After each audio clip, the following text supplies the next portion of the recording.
ಎಲ್ರಿಗೂ ಗೊತ್ತಿದೆ, ಭಕ್ತರ ಕಾಣಿಕೆ ಹಣ ಕಾಣೆಯಾಗಿದೆ. ಎಲ್ಲಿ ಅದು ತಗೊಂಡವ್ರು ಯಾರು, ತಗೊಳಕ್ಕೆ ಹೇಳಿದವ್ರು ಯಾರು, ಅದನ್ನು ಕೇಳೋದಕ್ಕೋಸ್ಕರ ಪತ್ರಿಕಾಗೋಷ್ಠಿ ಕರೆದಿದ್ದಾರೆ. ಅದ್ರ ಬಗ್ಗೆ ಮಾತನಾಡಬೇಕು ಯಾರು ಇದ್ದಾರೆ.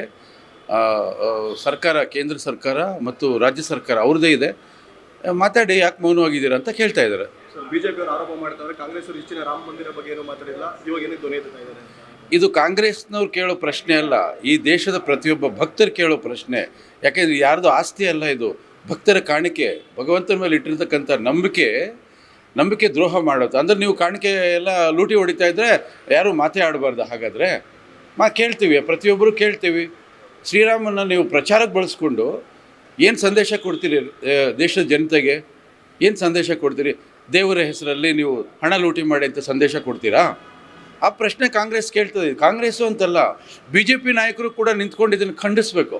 ಅವರು ಕೂಡ ಪ್ರತಿಭಟನೆ ಮಾಡಬೇಕು. ಇದು ಪಕ್ಷದ್ದಲ್ಲ, ಇದು ಭಕ್ತರ ಹಣದ ಬಗ್ಗೆ ಪ್ರಶ್ನೆ, ಪಕ್ಷದ ಅಲ್ವೇ ಅಲ್ಲ ಇದು.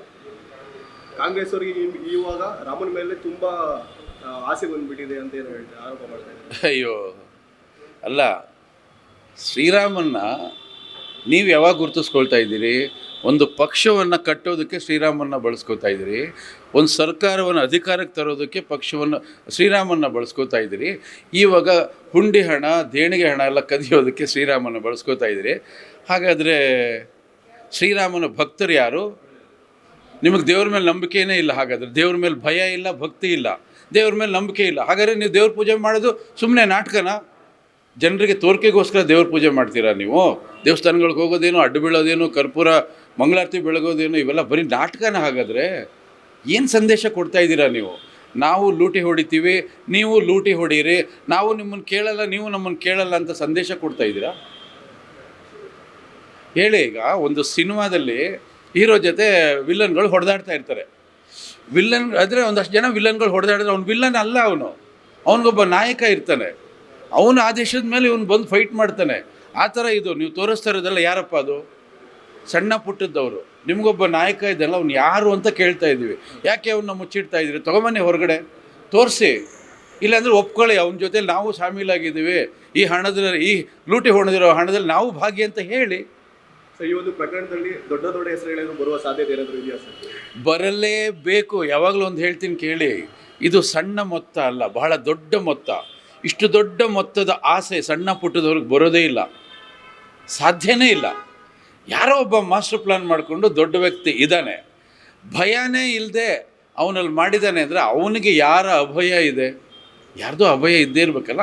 ನಮಗೇನು ಡೌಟ್ ಬರುತ್ತೆ? ಯಾರ್ಯಾರು ಮಾತಾಡ್ತಿಲ್ವೋ ಅವ್ರದ್ದು ಅಭಯ ಇದೆ ಅಂತ ನಮಗೆ ಡೌಟ್ ಬರ್ತಾ ಇದೆ. ನೀವು ಕ್ಲಿಯರ್ ಮಾಡಿ ಅಂತ ನಾವು ಕೇಳ್ತಾ ಇದ್ದೀವಿ ಅಷ್ಟೇ.